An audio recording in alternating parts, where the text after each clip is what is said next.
வணக்கம். இன்றைய முக்கிய செய்திகள். விவசாயிகளின் நண்பனாக அரசு செயல்படுகிறது. புதுச்சேரி கவர்னர் கைலாஷ்நாதன் பேச்சு.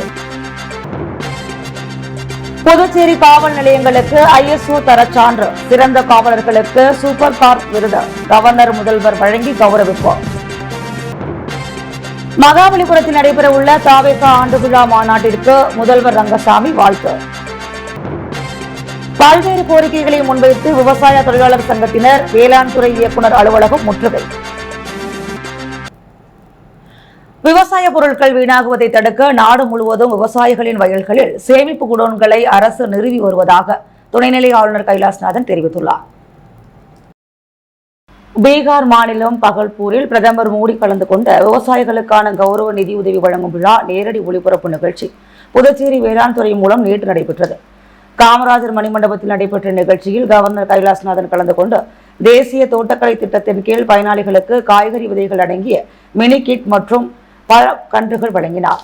முதல்வர் ரங்கசாமி தலைமை தாங்கி வாழ்த்தி பேசினார். இதில் அமைச்சர் ஜெயக்குமார், துறை செயலர் நெடுஞ்செழியன், இயக்குநர் வசந்தகுமார், வேளாண் அறிவியல் நிலைய முதல்வர் விஜயகுமார், கூடுதல் வேளாண் இயக்குநர் ஜாகிர் ஹுசேன், தோட்டக்கலை பிரிவு இணை இயக்குநர் சண்முகவேலு உள்ளிட்ட 300க்கும் மேற்பட்ட விவசாயிகள் கலந்து கொண்டனர்.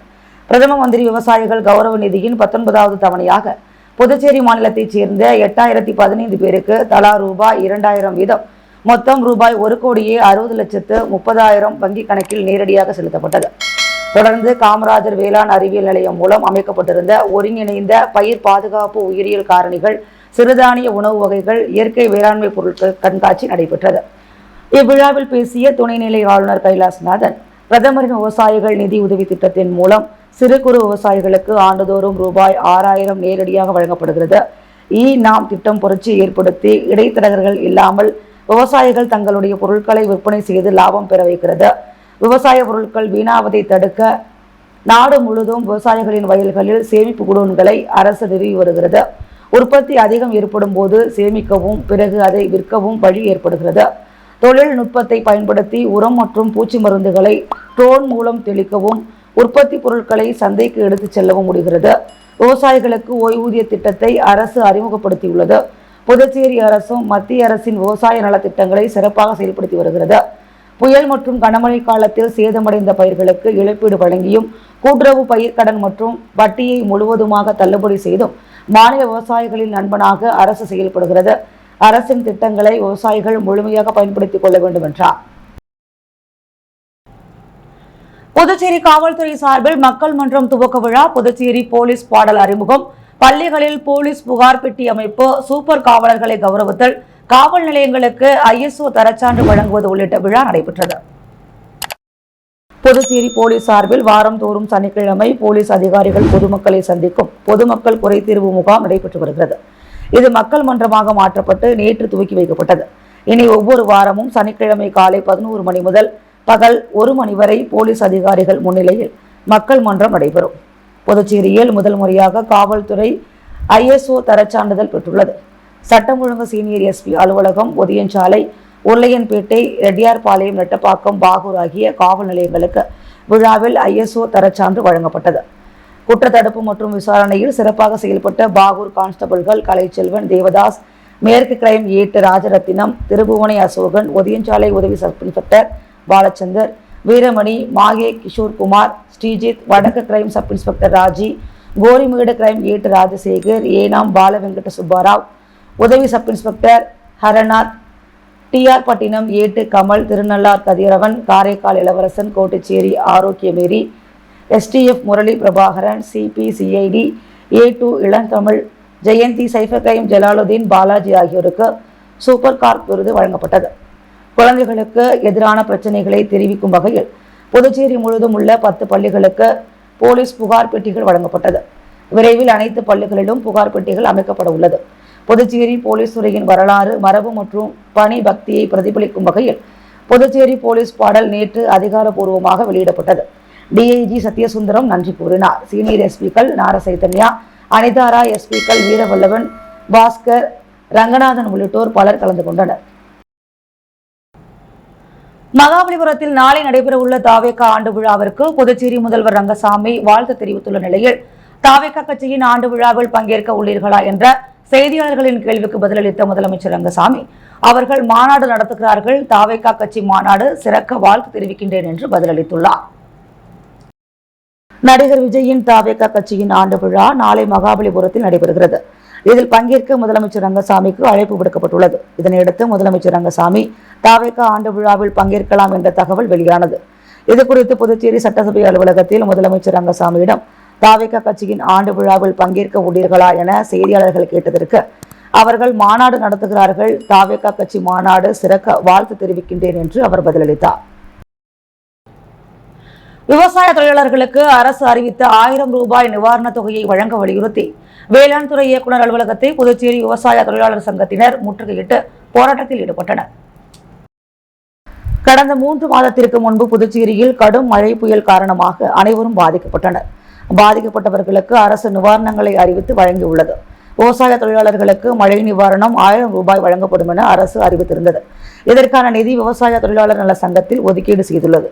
வேளாண் துறை அதிகாரிகள் அரசு அறிவித்துள்ள நிவாரணம் வழங்குவதற்கான வேலைகளை செய்யாமல் அலட்சியப்படுத்தி வருகின்றனர். இதுபோல் விவசாய தொழிலாளர்களுக்கு மண்வெட்டி, பாண்டு, கடப்பாறை உள்ளிட்ட உபகரணங்கள் வழங்குவதற்கு அரசு நிதி ஒதுக்கீடு செய்துள்ளது. இதனை கொடுப்பதற்கும் வேளாண் துறை அதிகாரிகள் நடவடிக்கை எடுக்காமல் இருந்து வருகின்றனர். விடுபட்ட விவசாய தொழிலாளர்களை நலவாரியத்தில் சேர்ப்பதற்கு நடவடிக்கை எடுக்க வேண்டும். நலசங்கத்தில் உறுப்பினராக உள்ளவர்கள் இறக்க நேரிட்டால் இறந்தவர் குடும்பத்திற்கு 10 லட்சம் ரூபாய் நிவாரணம் வழங்க வேண்டும் போன்ற கோரிக்கைகளை வலியுறுத்தி விவசாய தொழிலாளர் சங்கத்தின் சார்பில் விவசாயிகள் வேளாண் துறை அலுவலகத்தை முற்றுகையிட்டு போராட்டத்தில் ஈடுபட்டனர். இப்போராட்டத்தின் போது வேளாண் துறை இயக்குநரோடு நடைபெற்ற பேச்சுவார்த்தைகள், மழை நிவாரணம் மற்றும் வேளாண் உபகரணங்கள் மார்ச் 31க்குள் வழங்கப்படும் என இயக்குநர் உறுதியளித்தார். இதில் ஏராளமான விவசாயிகள் கலந்து கொண்டனர். புதுச்சேரி மகிழா காங்கிரஸ் மாநில தலைவி நியமனத்தை கண்டித்து உண்ணாவிரத போராட்டத்தில் ஈடுபட்ட சக மகிழா காங்கிரஸ் நிர்வாகிகளிடம் பேச்சுவார்த்தை நடத்தி போராட்டத்தை முன்னாள் முதல்வர் நாராயணசாமி முடித்து வைத்தார். புதுச்சேரி மாநில மகிழா காங்கிரஸ் தலைவராக ரஹமத்து நிசா என்கின்ற நிசாவை காங்கிரஸ் தலைமை நியமனம் செய்தது. இந்நிலையில் மாநில காங்கிரஸ் தலைமைக்கு தெரியாமல் மகிழா காங்கிரஸ் தலைவரை நியமனம் செய்ததை கண்டித்து வைசியால் வீதியில் உள்ள காங்கிரஸ் தலைமை அலுவலகத்தில் மகிழா காங்கிரஸ் நிர்வாகிகள் சிலர் நேற்று உண்ணாவிரத போராட்டத்தை துவக்கினர். போராட்டம் இரவு 10 மணியை தாண்டியும் நீடித்ததால் தகவலறிந்த முன்னாள் முதல்வர் நாராயணசாமி கட்சி அலுவலகத்திற்கு சென்று போராட்டத்தில் ஈடுபட்டவர்களிடம் பேச்சுவார்த்தை நடத்தினார். அதில் தங்களது கோரிக்கைகளை காங்கிரஸ் தலைமையிடம் தெரிவித்து நடவடிக்கை எடுப்பதாக உறுதியளித்து பழச்சாறு கொடுத்து போராட்டத்தை முடித்து வைத்தார். இதை ஏற்று உண்ணாவிரத போராட்டத்தை கைவிட்டு கலைந்து சென்றனர். இதனால் கட்சி அலுவலகத்தில் சிறிது நேரம் பளபளப்பு நிலவியது. முஸ்லிம்களுக்கு வழங்கப்பட்ட 2% இடஒதுக்கீட்டில் திட்டமிட்டு துரோகம் இழைக்கும் அதிகாரிகளை கண்டித்து அகில இந்திய மஜ்லிஸ் கட்சி புதுச்சேரி மாநிலம் சார்பில் கண்டன ஆர்ப்பாட்டம் நடைபெற்றது. சமூக நீதிக்கான இடஒதுக்கீட்டில் குழப்பங்களை ஏற்படுத்தி குறிப்பாக முஸ்லிம்களுக்கு வழங்கப்பட்ட 2% இடஒதுக்கீட்டில் திட்டமிட்டு துரோகம் இழைக்கும் அதிகாரிகளை கண்டித்தும் ஒன்றிய பாஜக அரசு கொண்டு வந்த வக்ஃபு திருத்த சட்டத்தை திரும்பப் பெற வலியுறுத்தியும் அகில இந்திய மஜ்லிஸ் கட்சி புதுச்சேரி மாநிலம் சார்பில் கண்டன ஆர்ப்பாட்டம் அண்ணா சிலை அருகே நடைபெற்றது. இந்த போராட்டத்திற்கு மாநில தலைவர் சம்சுதீன் தலைமை தாங்கினார். மாவட்ட தலைவர் பலுலுல்லா வரவேற்புரையாற்றினார். ஹாஜா கமல், இக்பால், பாபு, முகமது அலி, முகமது அகமது, அப்துல் ரஹீம், அப்துல் அஜீஸ், ஜாஃபர் அலி முகமது, ஜஹருல்லா, இம்தியாஸ் கான், முன்சி முகமது, மொய்தீன் ஆகியோர் முன்னிலை வகித்தனர். மேலும் உருளையன்பேட்டை சட்டமன்ற உறுப்பினர் நேரு மற்றும் பல்வேறு சமூக அமைப்பினர் கலந்து கொண்டு கண்டன கோஷங்களை எழுப்பினர். கவுரன் ஏரோ பைலட் அகாடமியின் தலைமை அலுவலக தொடக்க விழாவில் பங்கேற்க புதுச்சேரி முதல்வர் ரங்கசாமி மற்றும் அமைச்சர்களை சந்தித்த நிர்வாகிகள் என்று அழைப்பு விடுத்தனர். கவுரன் ஏரோ பைலட் அகாடமியின் தலைமை அலுவலகம் புதுச்சேரியில் வரும் மார்ச் 2ஆம் தேதி தொடங்கப்பட உள்ளது.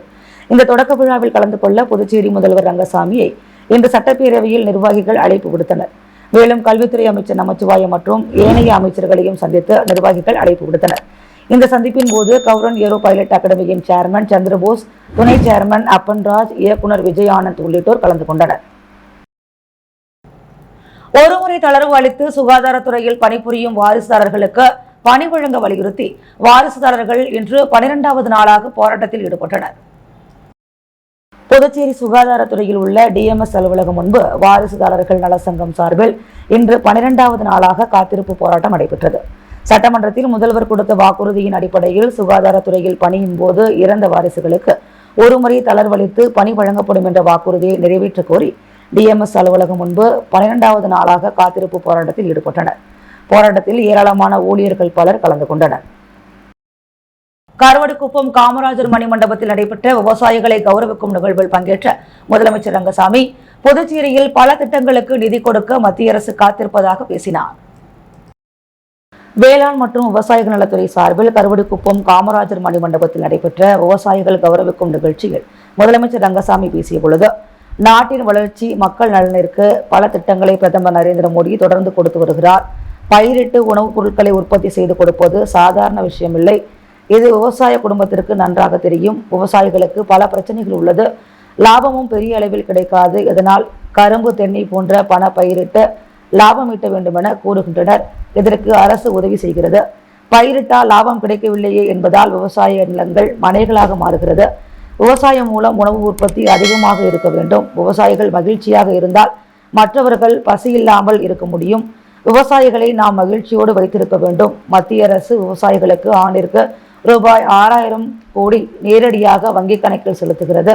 இத்திட்டத்தின் மூலம் புதுச்சேரி விவசாயிகளுக்கு ரூபாய் 33 கோடி கொடுக்கப்பட்டுள்ளது. இது விவசாயிகளின் சிரமத்தை குறைக்கும் திட்டம். மத்திய அரசுடன் இணைந்து மாநில அரசு பல திட்டங்களை செயல்படுத்தி வருகிறது. ரசாயன உரமின்றி உணவுப் பொருள் உற்பத்தி செய்ய கவனம் செலுத்தப்பட்டு வருகிறது. புதுச்சேரிக்கு பல திட்டங்களுக்கு நிதி கொடுக்க மத்திய அரசு காத்துக் கொண்டிருக்கிறது என்று முதல்வர் பேசினார். புதுச்சேரியில் மார்ச் 10ஆம் தேதி ஆளுநர் உரையுடன் சட்டமன்ற கூட்டத்தொடர் தொடங்க உள்ளதாகவும் 12ஆம் தேதி முதலமைச்சர் ரங்கசாமி பட்ஜெட் தாக்கல் செய்வார் என்றும் சபாநாயகர் செல்வம் தெரிவித்துள்ளார். புதுச்சேரி சட்டசபையில் ஆண்டுதோறும் மார்ச்சில் பட்ஜெட் தாக்கல் செய்யப்படும். கடந்த ஆண்டு பாராளுமன்ற தேர்தல் காரணமாக மார்ச்சில் இடைக்கால பட்ஜெட் தாக்கல் செய்யப்படவில்லை. ஆகஸ்ட் மாதம் தாக்கல் செய்யப்பட்டது. 6 மாதத்திற்கு ஒருமுறை சட்டமன்றத்தை கூட்ட வேண்டும் என்ற விதிமுறைப்படி கடந்த பிப்ரவரி 12ஆம் தேதி சட்டசபை ஒரு நாள் கூடியது. கூட்டத்தில் அரசின் கூடுதல் செலவினங்களுக்கு ஒப்புதல் பெறப்பட்டு காலவரையின்றி சபை ஒத்திவைக்கப்பட்டது. இந்நிலையில் செய்தியாளர்களிடம் பேசிய சபாநாயகர் செல்வம், 2025-26ஆம் ஆண்டிற்கான பட்ஜெட் தாக்கல் செய்ய அடுத்த மாதம் மார்ச் 10ஆம் தேதி புதுச்சேரி சட்டசபை மீண்டும் கூடுகிறது என சபாநாயகர் செல்வம் அறிவித்தார். அன்றைய தினம் ஆண்டின் முதற் கூட்டம் என்பதால் துணைநிலை ஆளுநர் கைலாஷ்நாதன் உரையாற்றுகிறார். தொடர்ந்து ஆளுநர் உரைக்கு நன்றி தெரிவிக்கும் தீர்மானத்தின் மீது விவாதம் நடைபெறுகிறது. தொடர்ந்து 12ஆம் தேதி சட்டசபையில் பட்ஜெட் தாக்கல் செய்யப்படுகிறது. நிதி பொறுப்பு வகிக்கும் முதலமைச்சர் ரங்கசாமி பட்ஜெட்டை தாக்கல் செய்கிறார் என்று சபாநாயகர் செல்வம் தெரிவித்தார். பகுதி நேர வேலையாக ஆன்லைனில் பணம் சம்பாதிக்கலாம் என கூறி புதுச்சேரி பெண்ணிடம் 4,41,000 ரூபாயினை மோசடி கும்பல் ஏமாற்றியுள்ளது. இதுகுறித்து சைபர் கிரைம் போலீசார் விசாரணை மேற்கொண்டு வருகின்றனர். புதுச்சேரி கொசப்பாளையம் பகுதியைச் சேர்ந்தவர் செண்பகவள்ளி. இவரை டெலிகிராம் மூலம் தொடர்பு கொண்ட மர்ம நபர் வீட்டில் இருந்தபடி பகுதி நேர வேலையாக ஆன்லைனில் பணம் செலுத்தி அதிகம் சம்பாதிக்கலாம் என கூறியுள்ளார். அதை நம்பி செண்பகவள்ளி மர்ம நபர் கூறியபடி 4,41,000 ரூபாயை ஆன்லைனில் செலுத்தி அவருக்கு கொடுக்கப்பட்ட பணிகளை செய்து வந்தார். அதன் மூலம் அந்த பணத்தை எடுக்க முயன்ற போது முடியவில்லை. மேலும் மர்ம நபரையும் தொடர்பு கொள்ள முடியவில்லை. அதன் பிறகே மோசடி கும்பலிடம் பணத்தை இழந்தது தெரிய வந்தது. இதேபோல் லாஸ்பேட்டை ஜவஹர்லால் நேரு 65,000, முத்துரையார்பாளையம் வசுமதி 18,000, கம்பளிக்காரன் குப்பம் மணிமேகலை 20,200 ரூபாய் இழந்துள்ளனர். காலாப்பட்டு பகுதியைச் சேர்ந்த மணிபாரதி என்பவரை தொடர்பு கொண்ட மர்ம நபர் அமெரிக்காவிலிருந்து உறவினர் பேசுவதாகவும் தனக்கு அவசரமாக பணம் தேவைப்படுவதாகவும் கூறியுள்ளார். இதை நம்பிய மணிபாரதி அவருக்கு 60,000 அனுப்பி ஏமாந்தார். வெங்கடா நகர் பூஜா அசோகன் என்பவர் ஆன்லைனில் துணி ஆர்டர் செய்து ரூபாய் 1,500 இழந்துள்ளனர். இதுபோல் மொத்தம் 6 பேர் ஆன்லைன் மோசடி கும்பலிடம் 6,05,700 ரூபாய் ஏமாந்துள்ளனர். இது குறித்த புகார்களின் பேரில் சைபர் கிரைம் போலீசார் வழக்கு பதிந்து விசாரித்து வருகின்றனர். உழவர்கரை ஜே நகர் அங்கன்வாடி மையத்தை என்ஆர் காங்கிரஸ் பிரமுகர் நாராயணசாமி கேசவன் தனது சொந்த செலவில் மக்கள் பயன்பாட்டிற்கு புனரமைத்து கொடுத்தார். புதுச்சேரி உழவர்கரை தொகுதியில் பழுதடைந்துள்ள அரசு அங்கன்வாடி மையங்கள் என்ஆர் காங்கிரஸ் பிரமுகர் நாராயணசாமியால் புனரமைக்கப்பட்டு வருகிறது. உழவர்கரை ஜே நகர் அரசு அங்கன்வாடி மையம் பழுதாகி பயன்படுத்த முடியாத நிலையில் இருந்ததாகவும் அதனை சரி செய்து கொடுக்க வேண்டுமென அப்பகுதி மக்கள் என்ஆர் காங்கிரஸ் பிரமுகர் நாராயணசாமி கேசவனை சந்தித்து கோரிக்கை வைத்தனர். இதை ஏற்ற அவர் அந்த அங்கன்வாடி மையத்தை தனது சொந்த செலவில் புனரமைத்தார். இதன் மூலம் 2வது அரசு அங்கன்வாடி மையத்தை அவர் புனரமைத்து மக்கள் பயன்பாட்டிற்கு கொண்டு வந்துள்ளார். நிகழ்வில் பொதுமக்கள் மற்றும் உழவர்கரை என்ஆர் காங்கிரஸ் முக்கிய பிரமுகர்கள் உடனிருந்தனர். தொடர்ந்து உழவர்கரை தொகுதியில் இயங்கும் 3வது அரசு அங்கன்வாடி மையத்தையும் புனரமைத்து புதுப்பிக்க ஏற்பாடு நடைபெற்று வருகிறது. புதுச்சேரி புனித எத்தியன் கிளை சபை லூர்து கிளினிக் சார்பில் நுரையீரல் பரிசோதனை முகாம் நடைபெற்றது. புதுச்சேரி வெல்டர் ஹால் இருதய ஆண்டவர் பசிலிக்காவில் நடைபெற்ற மருத்துவ முகாமை அமலோற்பவம் மேல்நிலைப்பள்ளி தாளர் லூர்துசாமி துவக்கி வைத்தார். இருதய ஆண்டவர் பசிலிக்கா பங்கு தந்தை பிச்சைமுத்து ஆசியுரை வழங்கினார். பிம்ஸ் மருத்துவமனை நுரையீரல் பிரிவு தலைவர் அண்டோனிதாஸ் மரிசெல்வம் தலைமையிலான மருத்துவ குழுவினர் இரத்த அழுத்தம் மற்றும் சர்க்கரை பரிசோதனை செய்தனர். தொடர்ந்து வீசிங், மூச்சு திணறல், இருமல், சளி, தும்மல், ஒவ்வாமை, குரட்டை, மார்பு வலி மற்றும் சோர்வு உள்ளிட்ட பிரச்சனைகளுக்கு சிகிச்சை மற்றும் ஆலோசனைகள் வழங்கப்பட்டது. திப்புராயப்பேட்டையில் இயங்கி வரும் சிர்த் இந்தியாவின் ஈட்டன் பவர் குவாலிட்டி நிறுவனம் சார்பில் குழந்தைகளுக்கு பல்வேறு நலத்திட்ட உதவிகள் வழங்கப்பட்டது.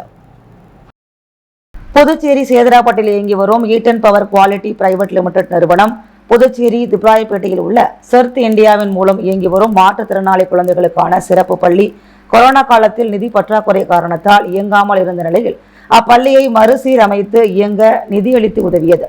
இன்று நடைபெற்ற விழாவில் ஈட்டன் நிர்வாக இயக்குநர் சையத் சஜ்ஜத் அலி, ஈட்டன் மனிதவள மேம்பாட்டுத்துறை மேலாளர் அந்தோனி ஜெயக்குமார் மற்றும் சிர்த் இந்தியா தலைவர் சிவராமன் ஆல்வா ஆகியோர் பயனாளி குழந்தைகள், அவர்களது பெற்றோர்கள் மற்றும் ஈட்டன் நிறுவனத்தில் பணிபுரியும் ஊழியர்கள் முன்னிலையில் இத்திட்டத்தை குத்துவிளக்கேற்றி தொடங்கினர். மேலும் இத்திட்டத்தால் பயனடையும் குழந்தைகளுக்கு தேவையான கல்வி உபகரணங்களும் வழங்கப்பட்டது. அனைத்து இந்திய மகளிர் பேரவையின் தென்மண்டல மாநாடு இன்று புதுச்சேரி அண்ணா சாலையில் உள்ள தனியார் உணவகத்தில் நடைபெற்றது. அனைத்து இந்திய மகளிர் பேரவையின் தென்மண்டல மாநாடு இன்று காலை அண்ணா சாலையில் உள்ள ஹோட்டல் ஸ்ரீராம் இன்டர்நேஷனலில் நடைபெற்றது. டாக்டர் மஞ்சு காக், செயலாளர் அகில இந்திய மகளிர் பேரவை, டாக்டர் உபசனா சிங், பொருளாளர் அகில இந்திய மகளிர் பேரவை ஆகியோர் புதுடெல்லியில் இருந்து இந்நிகழ்ச்சியில் கலந்து கொண்டனர். டாக்டர் பத்மா வெங்கட்ராமன், முன்னாள் குடியரசுத் தலைவர் அவர்களின் மகள், தலைவர் விமன் இந்தியன் அசோசியேஷன் சென்னை அவர்கள் இந்நிகழ்ச்சியை முன்னின்று நடத்தி கொடுத்தனர். அகில இந்திய மகளிர் பேரவையின் தென்மண்டல ஒருங்கிணைப்பாளர் ஸ்வர்ணலதா ஏற்பாட்டில் ஆந்திரா, தெலுங்கானா, தமிழகம் மற்றும் புதுச்சேரியைச் சேர்ந்த 50க்கும் மேற்பட்ட மகளிர் கலந்து கொண்டனர். டாக்டர் வித்யா ராம்குமார், வரதட்சணை ஒழிப்பு கமிட்டி சேர்மன் மற்றும் புதுவை மகளிர் பேரவையின் உபத்தலைவர் அனைவரையும் வரவேற்றார். பத்மஸ்ரீ டாக்டர் நளினி, ஹீமோபீலியா சங்க தலைவி, பெண்கள் செயல்பாட்டுக் குழுவின் புரவலர் மற்றும் கலைமாமணி மார்கரெட் நிக்கோலஸ், செயலாளர், புதுவை பெண்கள் செயற்பாட்டுக் குழு கலந்து கொண்டு வாழ்த்துக்களை தெரிவித்தனர். இந்நிகழ்ச்சிக்கு புதுவை மகளிர் பேரவையின் அங்கத்தினர்கள், புதுவை பெண்கள் செயற்பாட்டுக் குழுவின் அங்கத்தினர்கள் மற்றும் மாதர் சங்க தலைவிகள் பெருவாரியாக கலந்து கொண்டனர். கூட்டத்தில் பல்வேறு கொள்கை முடிவுகள், மகளிருக்கான புது திட்டங்கள் ஆகியவை பேசப்பட்டன.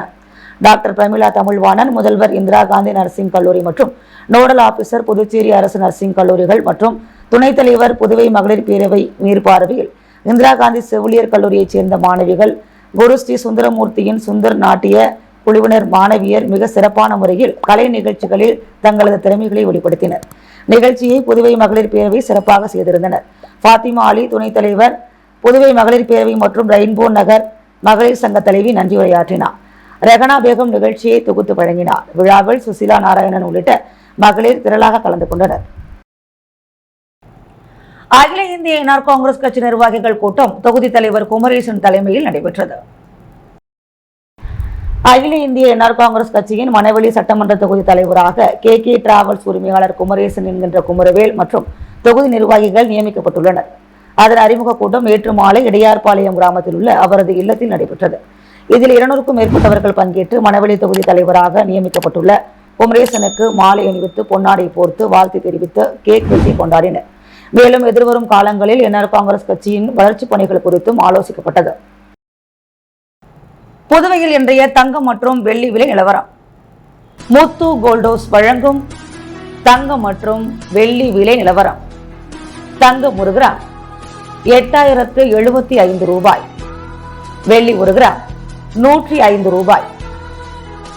மீண்டும் இன்றைய முக்கிய செய்திகள். விவசாயிகளின் நண்பனாக அரசு செயல்படுகிறது, புதுச்சேரி கவர்னர் கைலாஷ்நாதன் பேச்சு. புதுச்சேரி காவல் நிலையங்களுக்கு ISO தரச்சான்று, சிறந்த காவலர்களுக்கு சூப்பர் கார்ப் விருது கவர்னர் முதல்வர் வழங்கி கௌரவிப்பார். மகாபலிபுரத்தில் நடைபெற உள்ள தாவேக ஆண்டு விழா மாநாட்டிற்கு முதல்வர் ரங்கசாமி வாழ்த்து. பல்வேறு கோரிக்கைகளை முன்வைத்து விவசாய தொழிலாளர் சங்கத்தினர் வேளாண் துறை இயக்குநர் அலுவலகம் முற்றுகை. புதுச்சேரியில் பல திட்டங்களுக்கு நிதி அளிக்க மத்திய அரசு தயார், முதலமைச்சர் ரங்கசாமி தகவல். புதுவையில் மார்ச் 12ஆம் தேதி பட்ஜெட் தாக்கல், சபாநாயகர் செல்வம் தகவல்.